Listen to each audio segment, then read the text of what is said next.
Mes chers frères, mes chères sœurs, assalamu alaikum wa rahmatullahi wa barakatuh.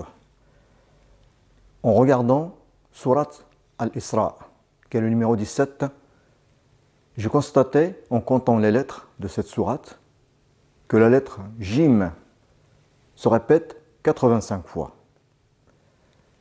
La lettre Jim est une lettre dont l'ordre alphabétique est 5. Et je me suis dit, mais pourquoi la lettre Jim se répète 85 fois dans Surat Al-Isra? Donc je suis parti voir la sourate qui est le numéro 85 dans le Coran.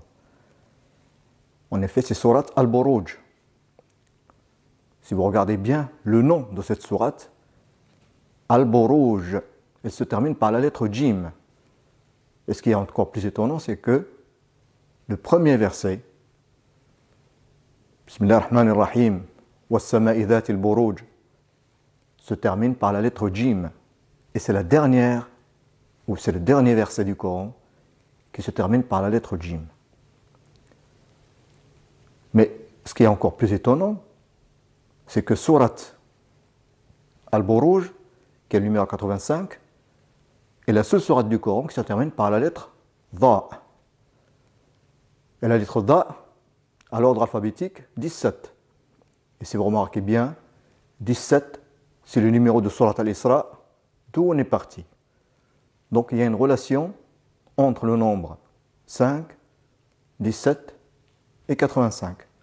De plus, 17 fois 5 est égal à 85. Subhanallah.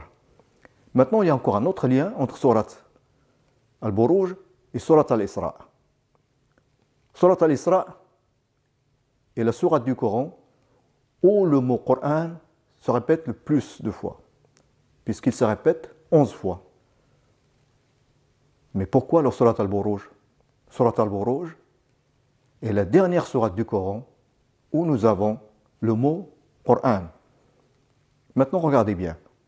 On va faire ce petit calcul. 17, qui est le numéro de Surat Al-Isra, plus 85, le numéro de Surat Al-Buruj, plus 11, le nombre de répétitions du mot Coran dans Surat Al-Isra, et 1, qui est le nombre de fois de répétition du mot Coran dans Surat Al-Buruj. Donc nous avons 17 plus 85 plus 11 plus 1, c'est égal à 114. Et 114 est le nombre de sourates du Coran. Subhanallah. Qu'Allah vous facilite. Wassalamu alaikum wa rahmatullahi wa barakatuh.